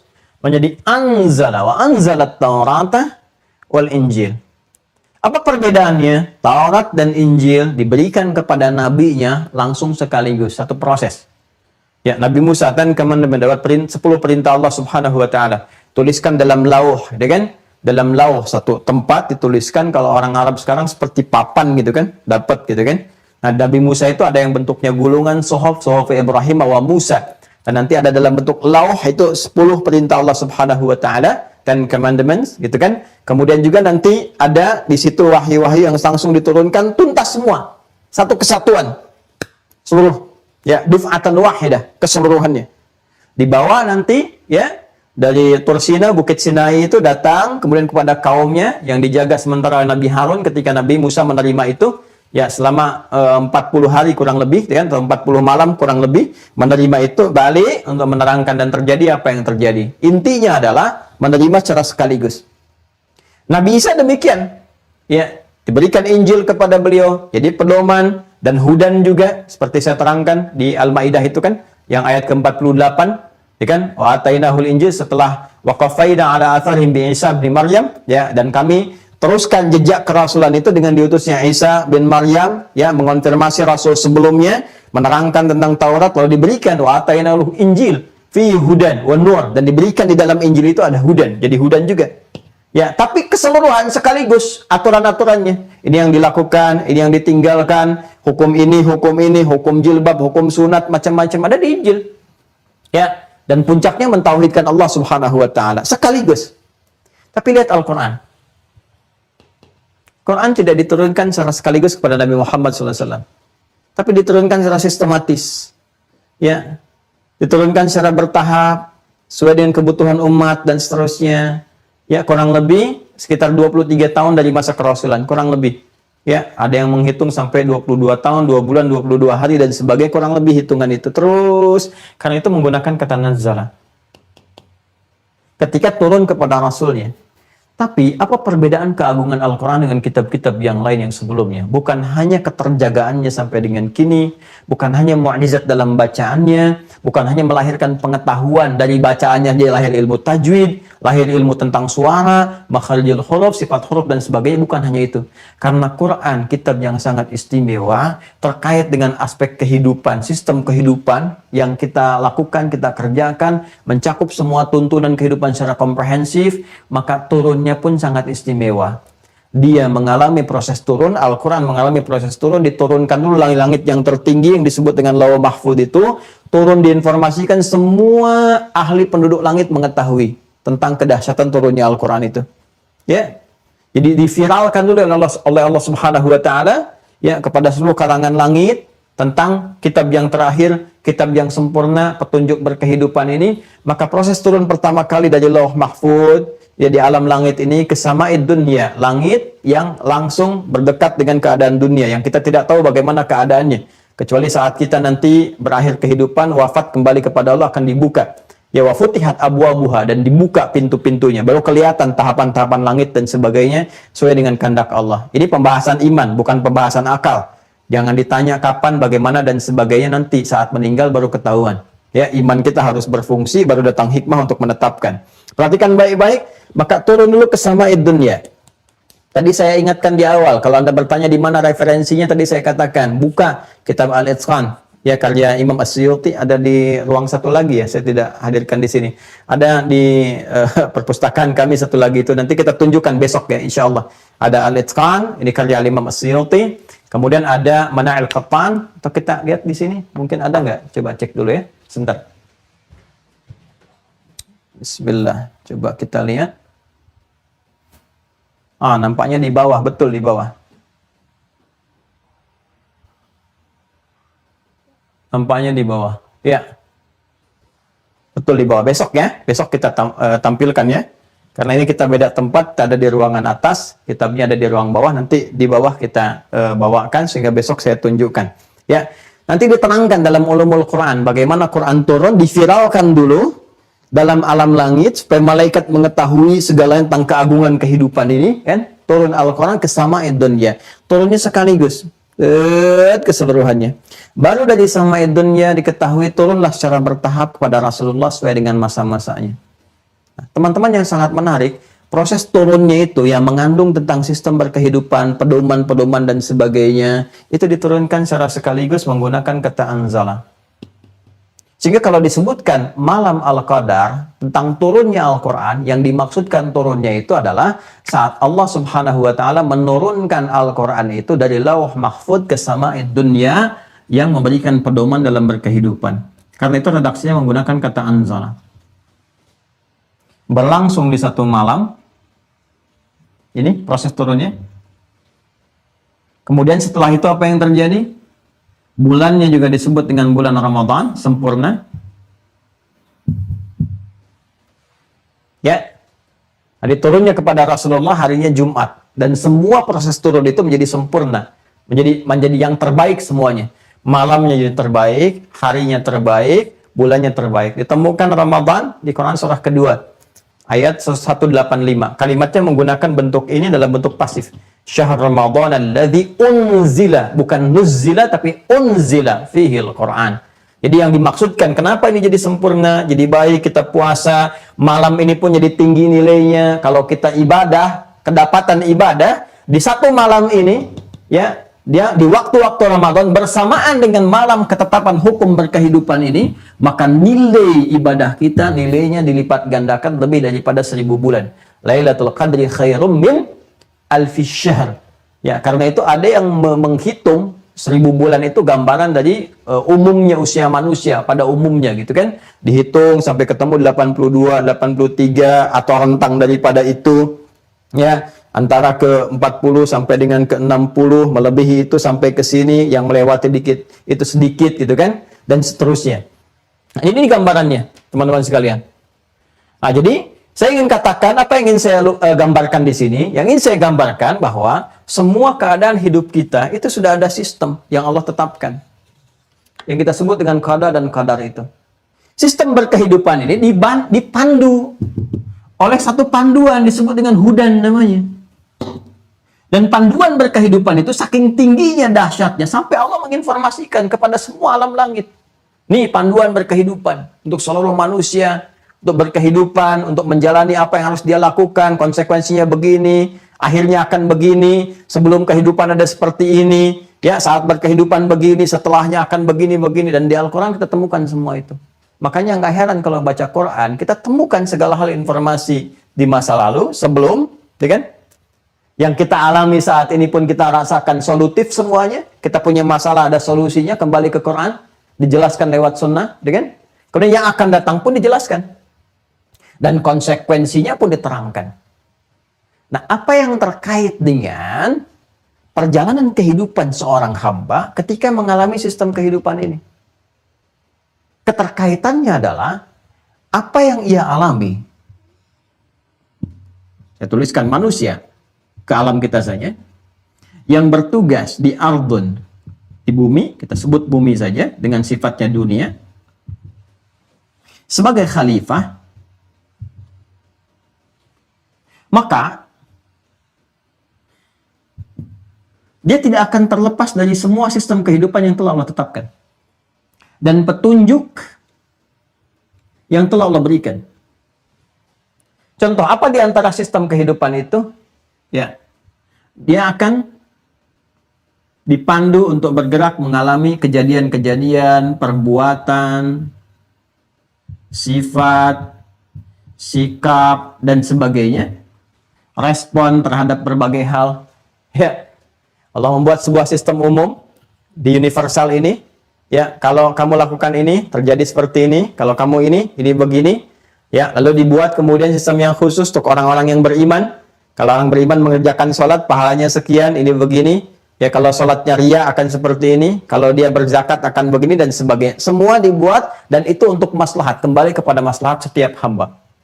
Artinya apa? Manusia dalam berkehidupan, dia tidak akan pernah terlepas dari semua sistem kehidupan yang telah Allah tetapkan, ya kan? Disebut dengan kadarnya. Ya, kemudian yang paling menarik adalah, dan dia pun tidak akan terlepas dari semua petunjuk yang telah Allah berikan. Artinya terikat dengan petunjuk ini. Kita tinggal pilih yang mana. Dan mau nggak dipakai petunjuk itu dalam berkehidupan. Semua ini kemudian ditetapkan oleh Allah Subhanahu wa taala dan dengan keadilan Allahnya, dengan sifat al-adlunya. Al-adl. Diberikanlah oleh Allah Subhanahu wa taala dengan keadilannya ya kebebasan manusia untuk berikhtiar. Kita kenal dengan ikhtiar dari kata ikhtara, yakhtaru ikhtiaran.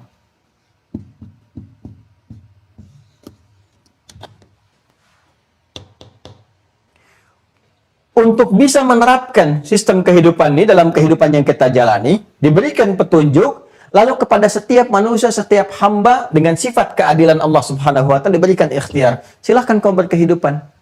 Pilih, Allah berikan perangkat kepada dirimu. Diberikan perangkat takwa, diberikan perangkat akal dan sebagainya. Dan ikhtiar yang Allah berikan ini tidak terlepas dari keadaan yang berlangsung sebelum Adam ditugaskan ke muka bumi. Masih ingat kisahnya? Bukankah saat Adam diberikan misi untuk mengemban risalah sebagai khalifah itu, ya ada iblis yang cemburu, ya kan? Lalu iblis kemudian bersumpah untuk menunjukkan kesombongannya, dia ingin membuktikan kehebatannya, ya, yang dia katakan hebat dengan penuh kesombongan, dengan cara apa? Menggoda manusia, ya kan? Dan dari godaan itu dia minta bagian fujur manusia untuk dia goda, dia berikan was-was sehingga manusia bertransformasi dari pribadi takwa harusnya menjadi pribadi yang fujar. Sampai sini masih ingat kisahnya? Ya kan? Lalu dari sini pun Allah harus adil. Ketika Allah memperkenankan, silahkan buktikan kesombonganmu dan aku akan buktikan kuasaku bahwa kamu itu bukan hebat, kamu itu sombong dan akhirnya akan di sini di neraka jahanam yang kemarin kita bahas, akhir tragis iblis itu. Ya. Maka Allah pun membuat sebuah hukum yang jelas. Digoda, diperkenankan, tapi tidak boleh memaksa sifatnya. Karena memaksa itu artinya punya kekuatan baru, gitu kan? Maka dengan kuasanya, hanya dia bisa, kekuatannya hanya untuk menggoda saja. Menggoda, dia mencoba memprovokasi sifat fujur dari manusia. Saat yang bersamaan, di sini ada sifat takwa, disupportkan oleh malaikat, tapi saat yang bersamaan pula Allah turunkan kemudian kitab sebagai pedoman dalam berkehidupan. Tugas iblis ingin mengacaukan sistem kehidupan yang seharusnya berjalan dengan sifat takwa, menunaikan misi risalah sebagai khalifah dengan benar. Dia ingin belokkan sehingga merusak sistem kehidupan ini dengan cara fujurnya. Ya, apa yang dimaksud sistem kehidupan yang dirusak ini bukan sistemnya rusak, bukan. Kalau sistem sudah dibuat oleh Allah. Tapi yang dimaksudkan tadi konsekuensi. Kalau kamu mengerjakan yang baik begini nih, ya, sesuai dengan tugas khalifah menggunakan sifat takwa, maka akhirnya akan begini, surga ujungnya. Tapi kalau kamu bergeser dari tugas ini, khalifah, artinya rusak tugas ya kan? Ya, harusnya ke sini kamu bergeser, ya, maka konsekuensinya ini sampai ke neraka. Ini dijelaskan. Yang membawa ini namanya iblis. Ini dia ingin buktikan kesombongan. Mudah bagi Allah untuk menetapkan dah semua berjalan begini. Tapi sifat keadilan Allah akan dipertanyakan. Iblis akan menuntut, ya Allah, mana sifat adilmu? Dengan aku kan ingin buktikan dan sebagainya. Maka Allah katakan silahkan. Ya. Tapi pun aku buat sistem. Kalau ada nanti yang akan mengikuti kamu, akhirnya akan begini. Ini akan begini, puncaknya di neraka. Seperti kamu masuk neraka. Baik ya? Nah, saat yang bersamaan, Allah terangkan pula kepada kita, kalau ikuti jalan kebenaran, support malaikat, maka akan begini. Maka semua sistem kehidupan qadar yang telah Allah tetapkan ini, dijelaskan dalam bentuk pedoman, diterangkanlah semua ini. Sehingga dalam kehidupan kita mengenal ada baik, ada buruk, ya kan? Ada jalan yang baik, ada jalan yang buruk, kalau salah ada tobat dan sebagainya. Inilah sistem kehidupan yang kita alami. Dan di atas semua itu, Allah mengetahui segala yang terjadi, menimpa, yang kita alami, dan telah atau akan kita lakukan. Karena kenapa? Balik lagi ke awal. Karena Allah punya sifat alim, jadi maha mengetahui apapun yang sebelum kita kerjakan, sedang kita kerjakan, akan kita kerjakan. Awas, bagian yang ini yang tidak mudah untuk memahaminya. Harus butuh konsentrasi yang sangat tinggi, karena akan terkait dengan penyimpulan-penyimpulan dalam pemahaman. Karena itu, saya akan cukupkan dulu pada yang ini, terkait dengan detail bagaimana aktivitas kita yang diketahui oleh Allah, memberikan petunjuk dan sebagainya, pengetahuan Allah akan apa yang terjadi dengan sebelum yang telah kita lakukan, kita akan bahas esok hari untuk menyempurnakannya. Ya, saat ini kita cukupkan sampai di sini dulu, ya, dengan mengenal satu kesimpulan. Saya simpulkan dulu supaya tidak salah dalam memahami, ya, supaya tidak keliru dalam pemahaman. Pelan-pelan. Pertama, Allah Subhanahu wa Ta'ala menciptakan segala hal yang Dia ciptakan dengan penuh hikmah dan maslahat bagi setiap yang tercipta. Terkait dengan kehidupan kita pun sebagai manusia yang membawa tugas sebagai khalifah di muka bumi ini, menghadirkan kemakmuran, tentraman, manfaat, kebahagiaan, kebaikan, maka bersamaan dengan fitrah penciptaan itu, Allah pun melekatkan, ya, sifat-sifat penciptaannya sebagai fitrah sang pencipta dengan membuat sebuah sistem kehidupan yang sangat teruji, terukur, sistematis, sempurna, penuh hikmah, dan juga ini yang paling penting, mengandung maslahat untuk setiap manusia dan makhluk-makhluknya. Itu yang disebut dengan qadar. Inna khalaqna kulla syai'in biqadar. Ya, kemudian Allah qadir, mampu mengatur semuanya itu, bahkan maha atas segalanya. Allahu ala kulli syai'in qadir. Lalu sistem itu ditetapkan oleh Allah Subhanahu wa Ta'ala dengan sistematis, maka disebut dengan qaddara, dan keadaannya disebut dengan takdir. Ya, sistematis, terukur, presisi yang sangat sempurna, dan seterusnya. Ya, ketika itu berlangsung ditetapkan, maka disebut dengan qadar namanya. Ya, ditetapkan bersama turunnya petunjuk, pedoman, supaya sistem kehidupan itu dijalani dengan sempurna. Maka diturunkanlah pedoman bersamaan dengan sistem itu dibuat dan ditetapkan secara sempurna. Maka Allah berfirman, "Walladzi qaddara fahada." Dan Allah yang menetapkan semua sistem berkehidupan dan diberi petunjuk bagaimana menjalani semua sistem kehidupan itu. Ketika ditetapkan ini dengan sempurna dan diturunkan kitab, maka Allah Subhanahu wa taala menurunkan firman-Nya di surah Al-Qadar, surah 97, menerangkan betapa pentingnya kitab pedoman ini yang sekarang kita dapati lewat Al-Qur'an karena terkait dengan penjelasan seputar bagaimana cara menjalani berkehidupan di sistem kehidupan ini. Dalam sistem kehidupan ini, Allah Subhanahu wa taala menerangkan tugas kita sebagai khalifah sekaligus juga menjelaskan tata kelola dalam berkehidupan. Ada resiko-resiko yang terkait dengan tindakan-tindakan kita yang menjalani fungsi sebagai khalifah di muka bumi. Apa tindakan dimaksud? Setidaknya terbagi pada dua bagian. Ada yang benar, saleh, baik. Ada yang salah, tidak baik. Yang baik ini Allah sarankan ya untuk diikuti, ada petunjuk-petunjuk. Ini ikuti. Ini fungsi khalifah yang sebenarnya. Ikuti, bangun, baik, saleh. Lalu Allah kemudian tugaskan malaikat untuk mensupport ini, memberikan bekal jiwa takwa untuk memaksimalkan ini. Lalu diterangkan konsekuensinya. Kalau mata saleh begini, telinga saleh begini, lisan saleh begini, ini yang harus dikatakan, ini yang harus ditatap, ini harus dilakukan, sampai puncaknya mendapatkan kebaikan disebut dengan hasanah. Ada pahala dari hasanah disebut dengan ajrun, ada timbangan hisab, ada surga yang menanti penuh dengan kenikmatan disebut dengan jannatun na'im. Kalau menyimpang dari sini, ya, menempuh jalan yang salah, salah itu adalah ini proposal pengajuan dari setan yang ingin menggoda manusia dengan memanfaatkan sifat fujurnya, ya, dan dia ingin membuktikan kesombongannya. Dan dengan keadilan Allah Subhanahu wa taala, Allah harus bersikap adil untuk menunjukkan kekuatannya, keagungannya, kekuasaannya. Ya, maka diperkenankan setan, iblis untuk menjalankan fungsinya, tapi saat yang bersamaan juga Allah membuktikan kuasanya bahwa hanya Adam dan keturunannya yang sanggup jadi khalifah, bukan kalangan jin, dari kalangan iblis dan turunannya, bukan pula malaikat. Ya, maka penugasan fungsi ini pun sekaligus diberikan dengan sifat keadilan Allah, langkah preventif. Diterangkan oleh Allah, nih, kalau Allah mau tidak perlu diterangkan. Tapi karena Allah adil, diterangkan kepada manusia. Ini loh, ada iblis yang fungsinya menggoda sifat fujur. Dari sini akan muncul perbuatan su. Dari su menjadi salah. Kalau salah, konsekuensinya akan melahirkan dosa. Kalau dosa, hisabnya berat. Kitabnya di belakang punggung. Dan muaranya adalah neraka. Dengan tingkatannya dari jahim sampai dengan jahannam. Kalau kamu pernah salah pun kamu bisa balik. Kalau sadar cepat balik ke sini, disebut dengan taubat namanya. Maka ini yang kita jalani dalam keseharian dengan segala sifat keadilan Allah Subhanahu wa taala. Karena itu tidak akan ada pertanyaan lagi. Kenapa Allah menciptakan setan? Itu kan untuk menggoda kita, padahal manusia bisa baik untuk selamanya, belum tentu. Karena dalam dirinya juga ada sifat fujur, itu kan? Nah, dan yang lebih penting jawabannya adalah apa itu? Untuk membuktikan keadilan Allah Subhanahu wa taala, supaya Allah bersikap adil pada semua makhluk.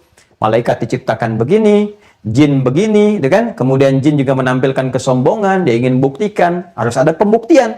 Apa pembuktiannya? Jangan sampai dia mengklaim, Allah nggak kasih saya kesempatan, ya, Allah nggak adil, Allah nggak begini. Tidak, Allah tetapkan, silahkan untuk membuktikan keseluruhannya, tapi saat yang bersamaan Allah pun adil, diberikan keterangan kepada kita. Karena itulah saking agungnya Al-Quran, karena Al-Quran menerangkan semua ini terkait dengan qadar, maka penurunannya pun diturunkan bersamaan dengan qadar ditetapkan.